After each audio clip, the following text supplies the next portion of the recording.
La vie vous a abandonné, rien ne vous marche, vous échouez presque à tout. Vous vous sentez écrasé sous le poids des forces ténébreuses, de l'isolement, de la solitude et des soucis quotidiens. Vous n'avez pas la paix et la tranquillité.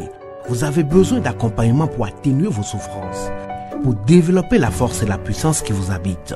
Suivez tous les matins Maître Maoulian Justin Dongbaoundé, grand initié aux lois et secrets de la vie. Avec Maître Maoulian Justin Dongbaoundé, vous allez abandonner vos solutions individualistes, source de vos malheurs et de vos errements. Vous allez découvrir la pensée métaphysique, seul gage de notre sortie collective du gouffre. Vous allez retrouver le chemin du mieux-être et de la joie de vivre. Message du Maître, un espace commun aux bâtisseurs d'une vie heureuse sur la terre. Mesdames et messieurs, hommes et femmes qui peuplent la terre, mes frères et sœurs bâtisseurs de tous horizons, en vos différents grades, degrés et qualités. Je voudrais prendre ici la parole pour exprimer à chacun et à tous ma profonde et sincère reconnaissance pour vos soutiens de tous les instants. Tant ça me fait du bien.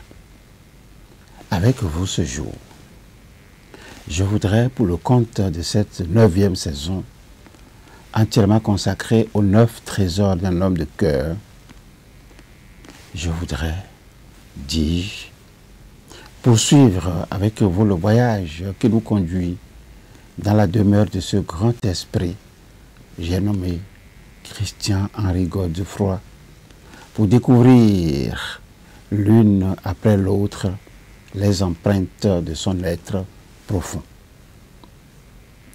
Dans mon message de ce jour, nous allons faire un retour sur les grands enseignements que nous avons tirés du 6e trésor et diffusés sous les numéros 354, 355 et 356 aux dates respectives ci-après, 27, 28 et 29 septembre 2022. Toute solution à un problème doit répondre à la question principale du problème.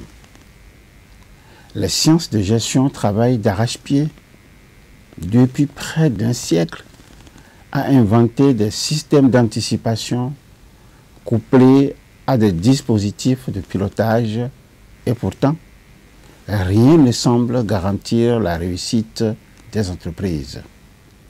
On fixe des objectifs, on cherche à les atteindre, on cherche à les réaliser, on cherche à les respecter, à les remplir jusqu'à élaborer un management par objectif. Or, ce terme est d'une profonde ambiguïté.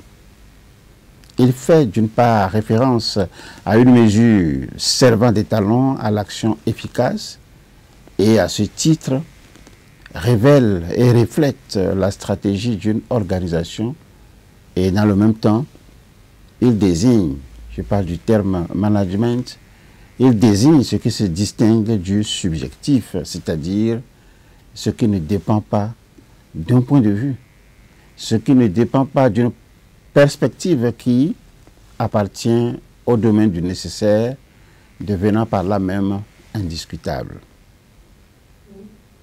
2. Militons pour un monde qui ouvrirait à tous l'opportunité de reprendre ces problèmes en main. Voilà ce que nous avions dit. Mais cela pour laisser l'émotion irriguer l'intelligence humaine, car le monde est fait de sorte à nous envoyer des signes face auxquels 2 attitudes sont possibles. La première consiste à ranger ces signes dans des boîtes contenant elles-mêmes des boîtes, et ce, dans un emboîtement sans fin. Chaque rangement, chaque classement amène sa dose de tranquillité et d'assurance, car à chaque boîte est associé un outil. La seconde attitude laisse ouverte la richesse du monde dont nous devenons ainsi l'expression. Elle se manifeste par notre capacité à nous laisser violenter par ces signes qui ne trouvent pas une place évidente dans notre système de pensée et dans notre système d'agir. Elle transparaît dans les émotions, elle transparaît dans les affects ressentis. Je pense à la colère, à la peur, à la joie, ou parfois aux surprises, qui en retour irriguent l'une des formes les plus élevées de l'intelligence humaine. Je vais désigner la capacité à fabriquer des problèmes, la capacité à problématiser face à cette bienheureuse confusion, ce trouble vital qui accompagne nos rencontres avec des choses et lesquelles choses, des choses hybrides, des choses mélangées, des choses troubles, des choses métissées et parfois même bigarrées.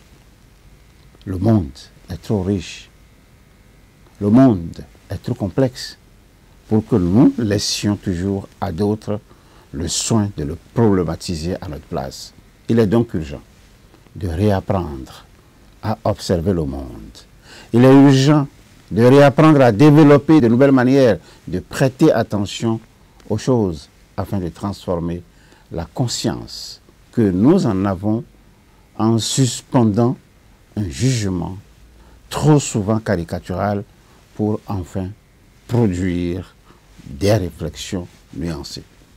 Troisième grand enseignement que nous avons tiré, c'est de se délier du prêt-à-penser propre aux grandes théories pour privilégier une démarche personnelle, une démarche modeste et une démarche pragmatique visant à cultiver son propre jardin. Le quatrième grand enseignement que nous avons tiré, sur lequel nous revenons aujourd'hui, c'est ceci. Si vous privilégiez l'approche effectuelle à l'approche causale, vous arriverez à dégager des solutions pertinentes et innovantes dans des situations complexes. Le cinquième enseignement dit ceci: la subjectivité, l'impossibilité de décomposer et de fixer une limite au contexte relatif, aux problèmes vicieux, explique pourquoi il semble